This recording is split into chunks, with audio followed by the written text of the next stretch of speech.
Chegamos ao capítulo 5 da carta que Paulo escreveu aos Efésios. E no capítulo 5 ainda, Paulo vai continuar tratando de questões morais. Daquilo que a gente pregou no domingo passado, à noite, de poucos irmãos aqui, e também pregamos ontem lá em Madalena, 3 fases que o cristão tem na sua vida. A primeira fase da infância, depois a maturidade moral, depois a maturidade espiritual. Em outra ocasião, eu vou estar trazendo essa mensagem para vocês também que não ouviram.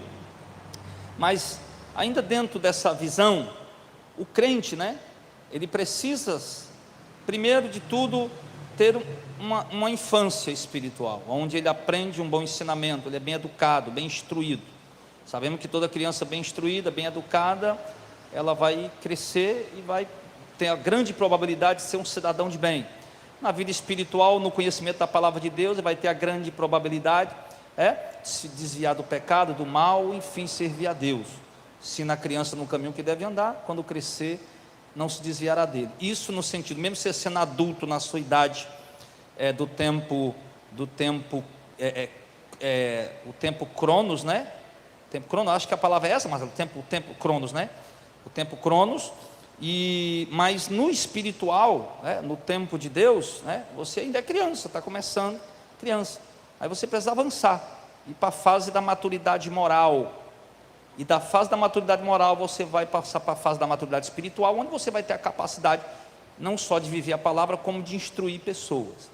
Para chegar na maturidade moral, espiritual, você precisa sair da infância e entrar na fase intermediária, que é a maturidade moral, que é onde o crente ouviu, aprendeu na infância e agora ele está colocando em prática na fase da maturidade moral. O crente que não está colocando em prática o que ele aprende da palavra de Deus, ele ainda é menino, ainda é criança. E às vezes, com o tempo que a gente está ouvindo e não estamos aprendendo, não é por culpa daqueles que estão ensinando, porque se há ensinamento e as pessoas não aprendem, porque, como disse Paulo, é porque as pessoas estão se fazendo negligentes para aprender. Mas se você está ouvindo, tem gente para te ensinar, você precisa atentar para aprender e depois colocar em prática. E isso Paulo vai tratar aqui, vem tratando no capítulo 4 e entrando agora no capítulo 5, esse ponto da maturidade moral, onde o crente pratica a palavra de Deus. E ele vai falando assim, no verso 1, ele vai dizer: nós sejam, pois, imitadores de Deus como filhos amados. Então ele está falando que nós temos um modelo para imitar, nós temos um exemplo, um gabarito. Ele não está mandando imitar a Anitta, ele não está mandando imitar o Neymar, ele está mandando imitar o nosso grande ídolo. Quem é? Deus. Ele está mandando imitarmos a Deus como filhos amados, um filho que ama o pai. Geralmente os filhos imitam o pai, Então, como filho amado, imita o pai, que é Deus. E, imitando a Deus, devemos andar, no verso 2, em amor. Qual amor? O amor com o qual também Cristo nos amou e se entregou a si mesmo por nós, como oferta e sacrifício a Deus em aroma suave. Então, nosso modelo, gabarito, qual nós olhamos para imitar, é Deus. E para imitar a Deus, nós precisamos nos esforçar. Há um esforço da parte do crente. Claro que esse esforço, ele não nasce naturalmente do esforço humano. Ele vem pela operação do Espírito de Deus, que te capacita a se esforçar e conseguir. Mesmo imperfeito, com falhas, mas a se esforçar e conseguir. Claro que pela operação do Espírito Santo, você vai conseguir imitar a Deus. Mas pelo seu lado humano, você não vai conseguir imitar a Deus de forma perfeita. Claro que pelo lado humano, você vai cometer erros, vai cometer equívocos, vai cometer deslizes, e Deus é perfeito, Deus não erra, mas nós erramos, contudo, precisamos imitá-lo. E ele vai falar agora de atitudes, e a primeira atitude que o cristão verdadeiro, maduro, ele precisa fazer para imitar a Deus é a prática do amor. Não um amor hipócrita. A gente estava falando agora há pouco ali de coisas. Uma vez, eu estava com o Roberto, uma vez uma pessoa perguntou para mim: pastor, é errado fazer café da manhã, almoço, jantar na igreja, bazar, para atrair pessoas? Eu disse: porque essas coisas devem ser feitas por amor e para servir a igreja, não para atrair gente. Então, não é esse amor que as pessoas fazem, né, de ir nas ruas, acudir os pobres, os necessitados, os desabrigados, as pessoas em condição de rua, e tirar selfie, filmar aquilo, colocar nas redes sociais, quando dentro de casa, da nossa própria casa, quando eu digo casa, eu digo a igreja, tem pessoas passando necessidade, e eu nem acudi o meu irmão que está passando necessidade, já estou lá fora servindo os outros, tirando foto para colocar nas redes sociais. Então, o amor começa sem hipocrisia. É como uma frase que eu ouvi esses dias, né?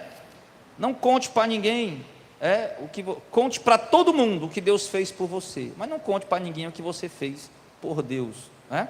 Então, nós precisamos fazer isso, imitar a Deus e andar em amor, no amor com também o qual Cristo nos amou. E o amor com o qual Cristo nos amou foi um amor sincero, verdadeiro, perfeito, pleno e sacrificial, ao ponto de Cristo ter sacrificado sua vida por amor a nós.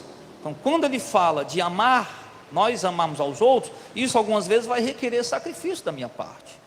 Vai requerer, por exemplo, que eu tolere pessoas que geralmente eu não conseguiria tolerar, mas por amor e misericórdia eu vou sentir compaixão naquela vida e vou conseguir tolerar aquela pessoa sacrificialmente, tá?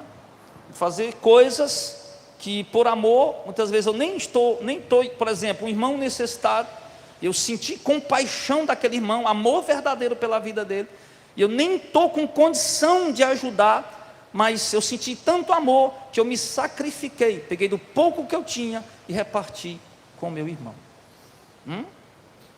Ou mesmo, sei lá, qualquer outro tipo de situação dentro do casamento, por exemplo, uma traição, uma briga, uma confusão, palavras que às vezes ferem dentro do casamento, e que você sente tanto amor pela pessoa, que você vive com ela, que de forma sacrificial você vai lutar para superar aquilo e sustentar o seu casamento. Então, o amor sacrificial, e ele continua dizendo no verso 3, também não vamos nos deter muito no versículo só, né? Vamos ver se a gente termina aqui essa parte, para a gente estar no outro ponto que vai falar de família. Vai falar, mas a imundícia, toda sorte de impureza. Imundícia, impureza, coisas sujas, né? Coisas que não convêm à prática de um cristão. Aí você pode pensar na sua mente que coisas impuras, imundas, sujas, que o cristão não deve praticar. Vai vir várias coisas na sua mente, né? Mentira, pornografia e por aí vai.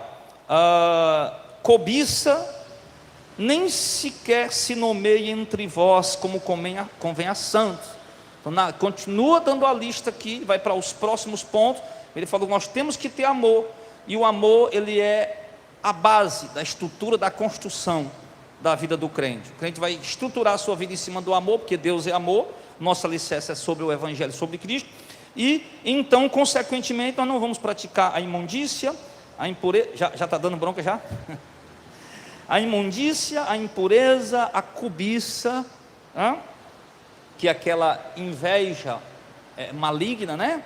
E nem sequer isso, as coisas se nomeiam entre nós como a santa. O irmão ali é invejoso, o irmão ali é cobiçoso, o irmão ali, ele é impudício, ele pratica imundícias, impurezas. Nem conversações torpes, nem palavras vãs ou chocarrices, né? Conversações torpes, né? Coisas vergonhosas, falar de coisas vergonhosas, de coisas imorais, pervertidas, coisas imundas, e palavras vãs, chocantes. Até a palavra do crente ele está colocando aqui, que o crente, até as palavras que o crente fala, né? A nossa palavra nunca deve ser vã, dita apenas por dizer, sempre deve ser dita com o intuito de edificação. E coisas essas inconvenientes, ele diz que isso é inconveniente para o santo. Antes, pelo contrário, vocês devem dar ações de graças, né? Ação de graça. O que é ação de graça, né? Vai fazer o culto de ação de graça. Ação de graça, ação fala de atitude. Atitude. E graça, né? Fala de agradecimento, de gratidão. Não apenas palavras de gratidão, mas atitude de gratidão a Deus, né? Obedecendo a sua palavra. Ele continua: sabei, pois isso, né? Ele falou essas coisas que o crente não deve praticar, que não é conveniente. Ele diz: agora saibam de uma coisa, verso 5: nenhum inconstante, ou impuro, ou avarento, que é idólatra, tem herança no reino de Deus e de Cristo, no reino de Cristo e de Deus. Então Paulo, em outras palavras, estaria dizendo: por que eu estou instruindo vocês a não praticar determinadas coisas?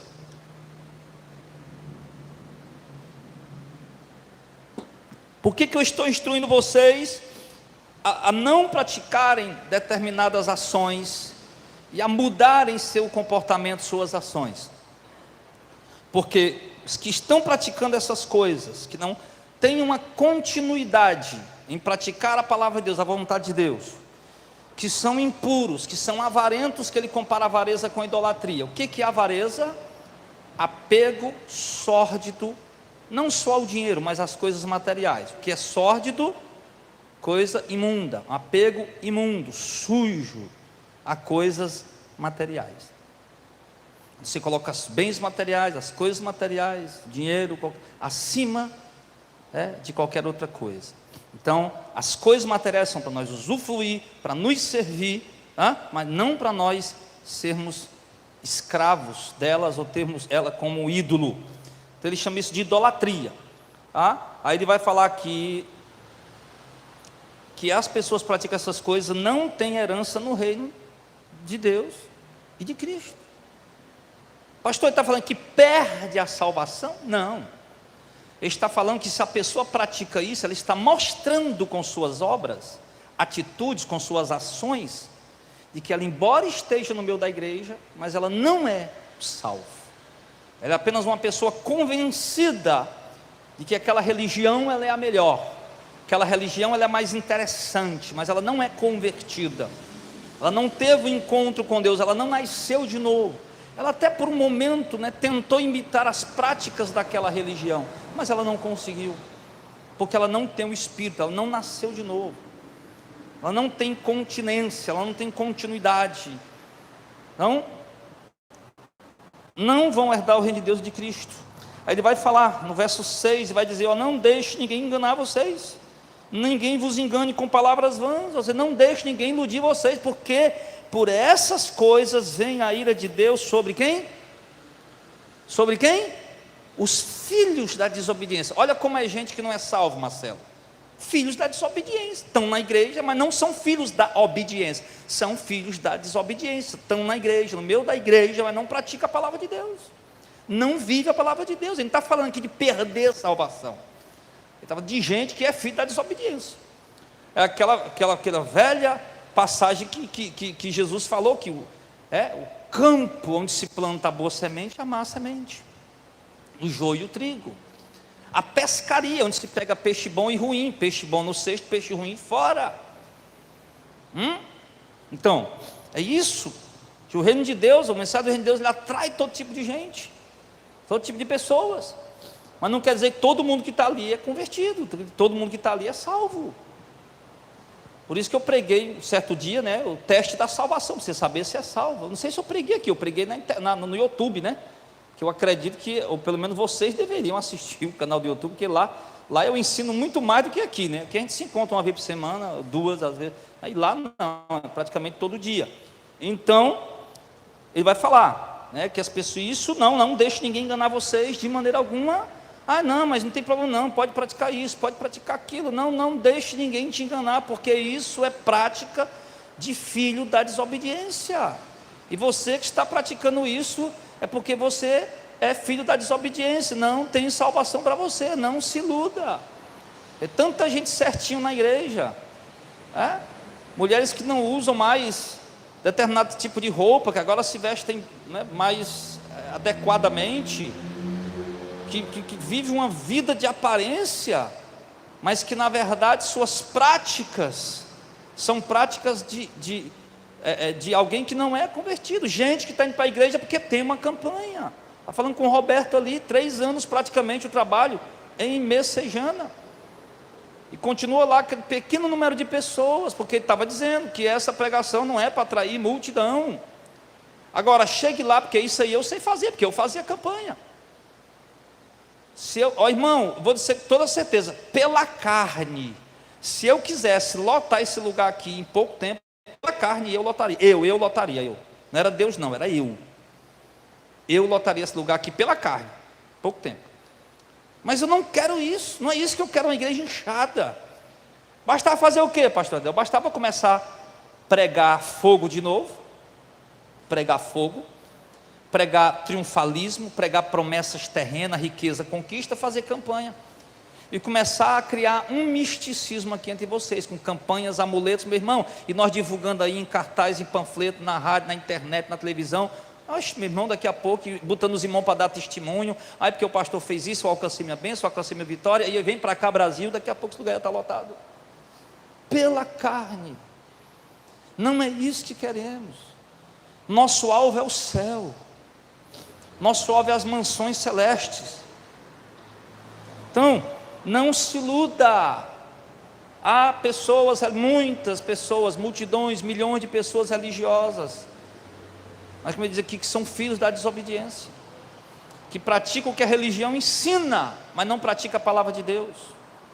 Ele faz a campanha certinho, ele tem medo de quebrar a campanha, tem medo de quebrar a corrente, ele dá o dízimo dele certinho, ele dá a oferta dele certinho, o voto dele certinho, o propósito dele certinho, o sacrifício dele certinho. Ele vai culto segunda, terça, quarta, quinta, sexta, sábado, domingo, de manhã e de noite. Ele pega, vai daqui, ele anda no vale de sal, ele pega o saquetel ungido, ele vai na campanha do óleo da riqueza, tudo, ele faz tudo certinho. Ele passa a semana inteira na expectativa, num fervor tremendo para a próxima campanha, para o próximo culto, meu irmão. Mas é filho da desobediência. Pastor, mas ele não fuma, não bebe, não se prostitui, não mata ninguém no meio. Mas é filho da desobediência. Quem foi que disse que prática do filho da desobediência é matar, roubar e não sei o que mais? Apenas isso? Não. Em Gálatas capítulo 5, na lista das pessoas que vão para o inferno, está lá heresia. Pode ser a melhor pessoa do mundo, me diga uma coisa. Você conhece uma velhinha perto da sua casa? Todo mundo aqui conhece uma velhinha boazinha perto de casa. Aquela velhinha, irmão João, que senta ali na calçada, melhor pessoa do mundo, não fala da vida de ninguém, não mente, não rouba, não faz mal para seu ninguém. Toda tardezinha ela senta lá, meu irmão, a melhor pessoa do mundo, ajuda o próximo, dá esmola, faz caridade. Não pode ver uma pessoa passando necessidade, o dinheiro dela serve para ajudar todo mundo e tal. Aí senta todo dia tardinha lá na calçada com a bíbliazinha dela na mão e o texto no outro, né? E vai rezar o texto. Aquela pessoa tão boa, tão maravilhosa, meu irmão, não tenha dúvida disso, meu irmão, ela está condenada, é filho da desobediência. Eu conheço crente, aqui não, aqui eu acho que os irmãos não têm essa mentalidade, mas eu conheço crente que já veio me perguntar: pastor, não, pastor, mas eu acho que aquela senhorazinha, não, pastor, não pode, ela não vai ser condenada. É a melhor pessoa do mundo, vai, filho. Ela vai para o inferno e vai sofrer por toda a eternidade. Por quê? Porque para Deus não tem ninguém bom. Melhor resposta sobre bondade foi a de Jesus. Disseram: não tem ninguém bom, só um, que é Deus. Todos pecaram, estão destituídos da glória de Deus. Todos são maus, são pervertidos. O homem é caído, sua natureza é caída. O homem é completamente depravado. Não depravado ao ponto de praticar, matar, se prostituir, não, mas depravado, sua natureza é depravada. Todos estão condenados. Pela graça de Deus Ele salvou alguns, pelo seu favor e sua bondade. Então, meu irmão, coloque isso na sua cabeça, ninguém vai ser... Filhos da desobediência, portanto, verso 7, não sejam participantes com eles. Não, eu vou só para olhar, viu? Eu vou só para estar perto lá. Eu fiz isso aí, Moito. No tempo que eu era jovem, que eu jogava vôlei, aí os meninos, tinha um rapaz lá que ele usava cocaína, ele chegou lá com um pouco de cocaína, e aí, né, chamou a gente lá, a gente foi olhar, cocaína lá, tá olhando cocaína. Aí ele falou: não, vou usar lá na casa do meu irmão, tal. Aí outro rapaz lá foi, eu digo: olha, eu vou, mas eu não vou usar não, vou só olhar. Aí fui com eles, né, eles pegaram o pires lá, esquentaram o negócio, rasparam lá e colocaram. Aí eu fiquei lá olhando, fiquei lá só olhando, não usei. Aí depois fui para uma praia com eles aí, né, e eles estavam lá dentro, entrando, aí Jadel, fica aí que nós estamos aqui, lá dentro, cheirando pó e voltando, entrando um e saindo, entrando um e saindo. Depois no outro dia, aliás, nós fomos para a casa dele, do primo dele. Depois no outro dia nós fomos para a praia. Aí ele disse, Jardel, tu fica aí. Ele sentado na roda lá com os amigos lá, com o pé durão de maconha, né? Que o Lula e aquela menina lá, Manuela Dávila, quer liberar, né? E vão liberar, daqui a pouco nós vamos ter, porque eles vão ganhar, daqui a pouco nós vamos ter maconha para vender nas farmácias aí, né? Aí, ele estava lá sentado na rodinha, fumando maconha, e eu estava lá só perto. Aquela coisa do, não, vou só lá, eu estou só perto, eles não sejam seus companheiros. Se chega lá a polícia, meu irmão, bota todo mundo no camburão, né? Meu inspetor, bota todo mundo no camburão, né? Bota todo mundo no camburão, vai embora Jardel, vai todo mundo. Eu conheço um cara, meu irmão, que congregou com a gente, que outro dia sumiu da igreja, eu fui lá, o cara estava cheio de buraco de bala, no hospital, tinha feito um monte de cirurgia. O que foi? Não, eu estava lá não sei aonde, sentado na calçada lá, os meninos lá, chegou um cara lá para matar o cara lá, e eu acabei levando bala também. Não sejam seus companheiros. Não, o buraco da bala sara, pode até sarar, o buraco da faca pode até sarar, mas ser companheiro de ímpio, só para ser companheiro, meu irmão, vai ter uma coisa que não vai sarar, que é o fogo do inferno. Aí não tem cibalena, não tem aerosol, não tem essas, eu sei lá, do remédio aí que dê jeito, não tem Doril, a dor sumiu, não tem nada disso.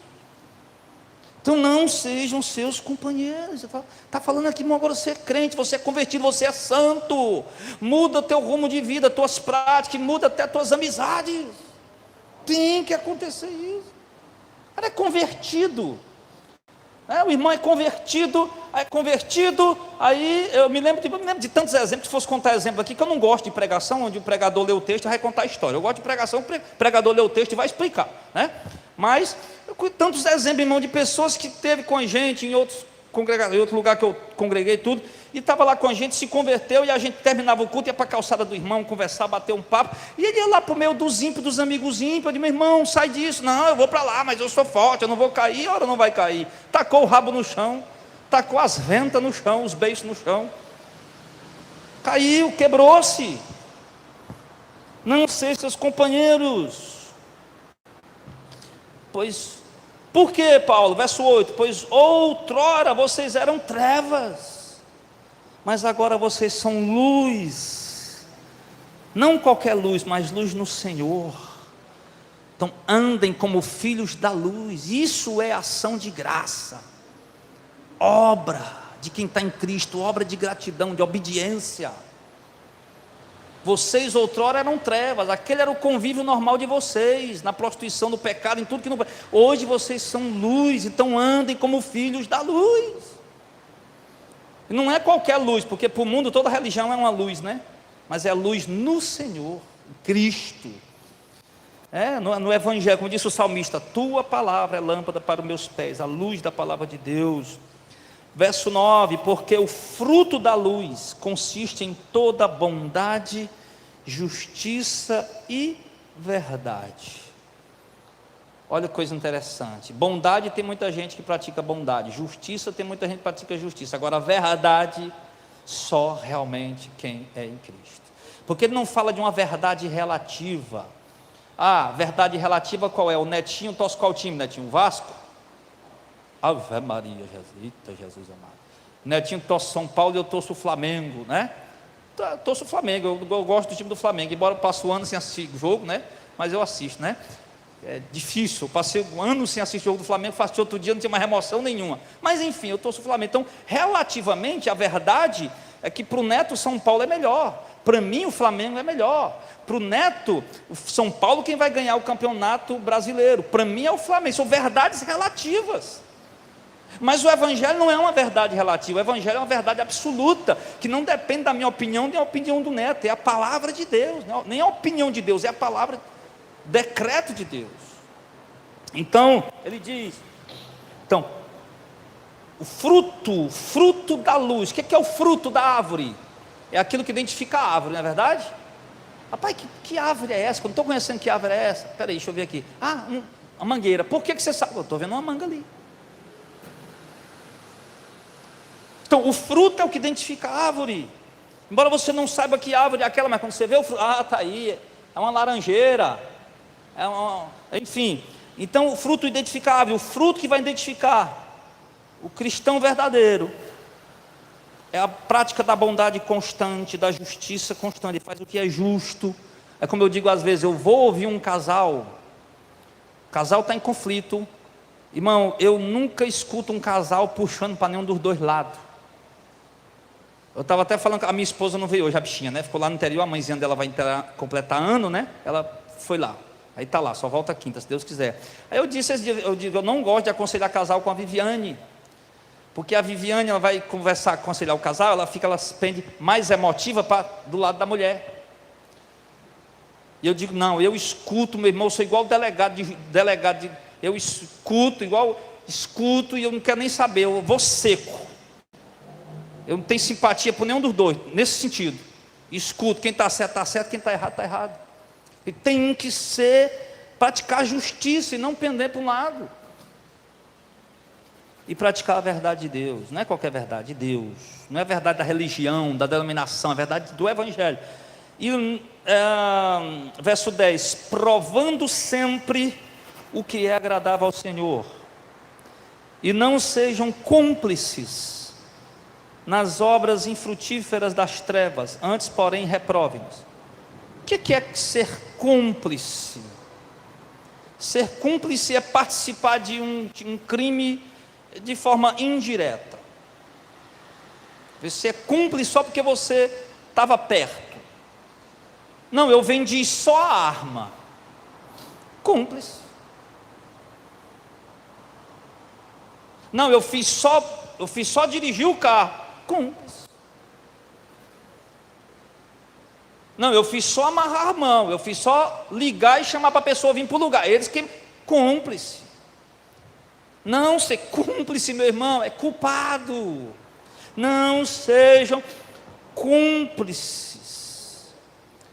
Provem sempre o que é agradável ao Senhor. Não sejam cúmplices das obras infrutíferas, das trevas. Antes você tem que fazer o quê? Reprove. Rapaz, vamos lá, não sei o quê. Não, reprove. Não, eu não vou. Reprova. Estou fora. Reprova. Opa, não, isso não é para mim não. Reprova.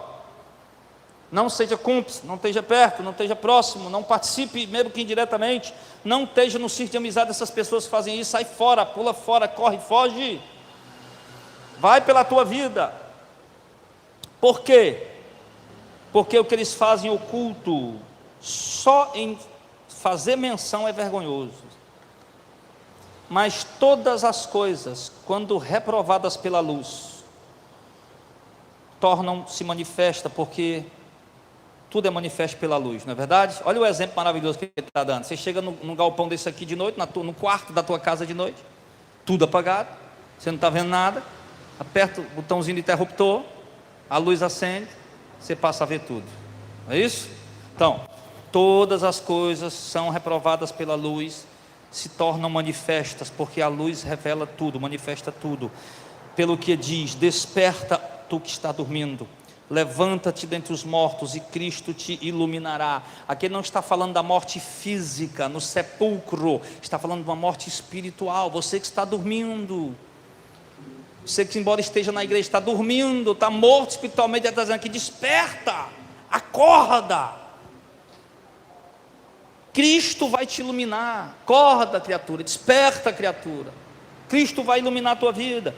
Portanto, vejam prudentemente como andam, não como loucos, mas como sábios, aproveitando o tempo, porque os dias são maus. Olha o que ele está falando. Vejam com muita prudência como vocês estão andando. Não, pastor, mas a minha calça está boa. Não é isso não, meu irmão. As tuas obras, as tuas práticas, a tua conduta no geral. Veja prudentemente como tu anda. Porque tem muita gente bem vestida, mas não está andando direito. A língua é desse tamanho. Dá até para cortar e vender no supermercado. Vai língua de boi enrolada lá. Língua de fofoqueiro. Daqui a pouco vai ter língua de fofoqueiro. Desse tamanho, enrolado. Então vejam com prudência, com cautela, façam uma introspecção. O que é uma introspecção? Olhar para dentro de si, para um pouco de olhar o cenário em tua volta, olha para dentro de si um instante. Faz o introspecção, veja prudentemente como é que você está andando, tira que não está prestando. Vai remindo o tempo, os dias são maus. 17, por esta razão, não se tornem insensatos, mas procurem compreender qual é a vontade do Senhor. Procurem compreender qual é a vontade, não sei qual. Procura compreender qual é a vontade do Senhor. E como é que eu vou saber qual é a vontade do Senhor? Eu tenho que ir lá no jardim de oração da irmã Mariazinha das Canelas de Fogo, para mim poder saber a vontade do Senhor. Não, você tem que abrir a Bíblia e ler, lá está a vontade do Senhor. Não é no jardim de oração do irmão Joãozinho, irmão Joãozinho do manto fumegante. É na palavra de Deus que a vontade do Senhor está. Não vos embriagueis com vinho, no qual há dissolução, mas encham-se do Espírito, porque era uma prática comum, né? Os cristãos tomavam vinho. Eles não se embriaguem com vinho. Vocês estão bebendo vinho, estão se embriagando com vinho, isso só traz confusão. Vocês veem quando vocês se embriagam com vinho, o que é que dá? Briga, confusão, desavença. Então para de se embriagar com vinho, Paulo está dizendo. Está se embriagando com vinho, olha a confusão que vocês estão causando, briga, inveja, tumulto aí. Então, em vez de se embriagar com vinho, faça o seguinte: encham-se do Espírito Santo. Aí os crentes pentecostal lê isso aqui, aí você vai na igreja e o irmão está lá. Que é isso, irmão? Estou embriagado do Espírito. E vai te converter, criatura. Está lá embriagado do Espírito, coisa nenhuma, rapaz. Para de meninice. Falando entre, como é que nós vamos se encher do Espírito? Falando entre nós com salmos, entoando louvores, e louvando e orando ao Senhor com hinos e cânticos espirituais. O louvor pode se posicionar. Já vamos concluir. Falando entre vós com salmos, entoando e louvando de coração o Senhor com hinos e cânticos espirituais. Louvando de coração ao Senhor.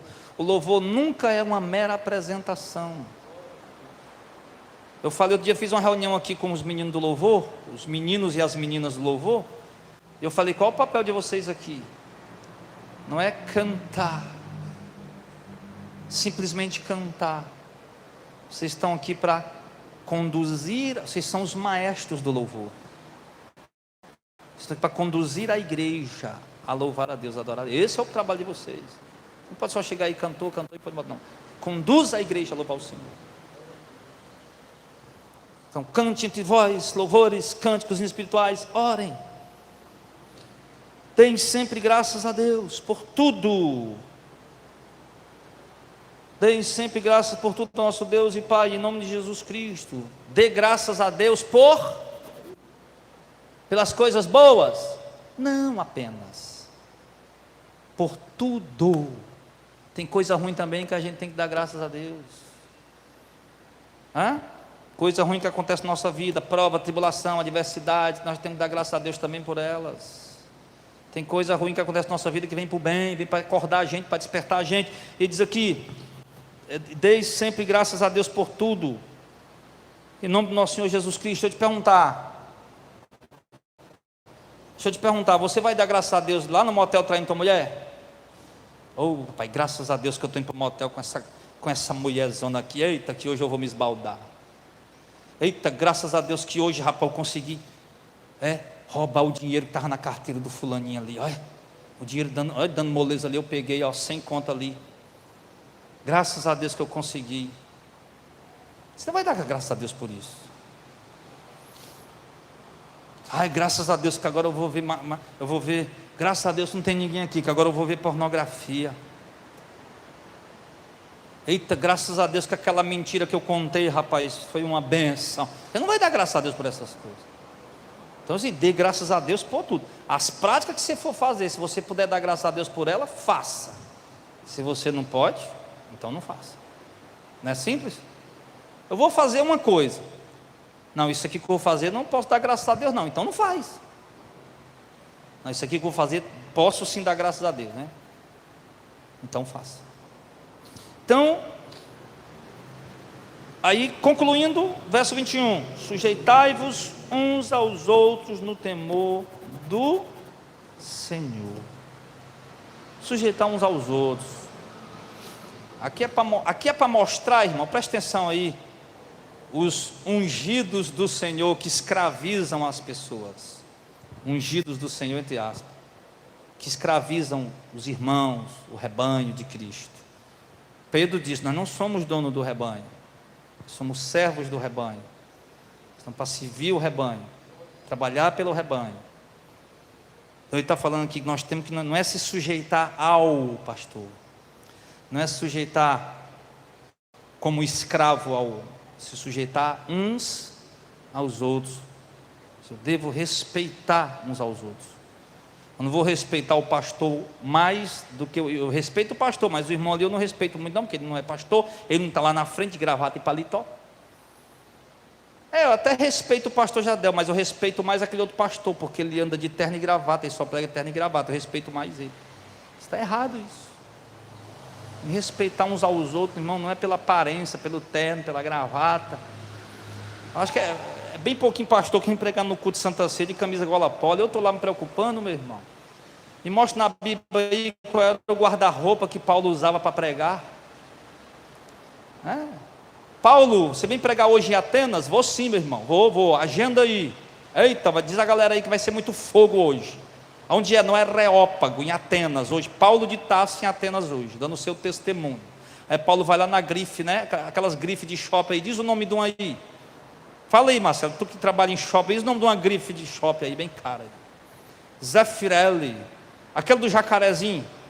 Só quem tem condição de usar aqui é o Jacques. Vem quando vem com essas bolsas do jacaré. Meu nome?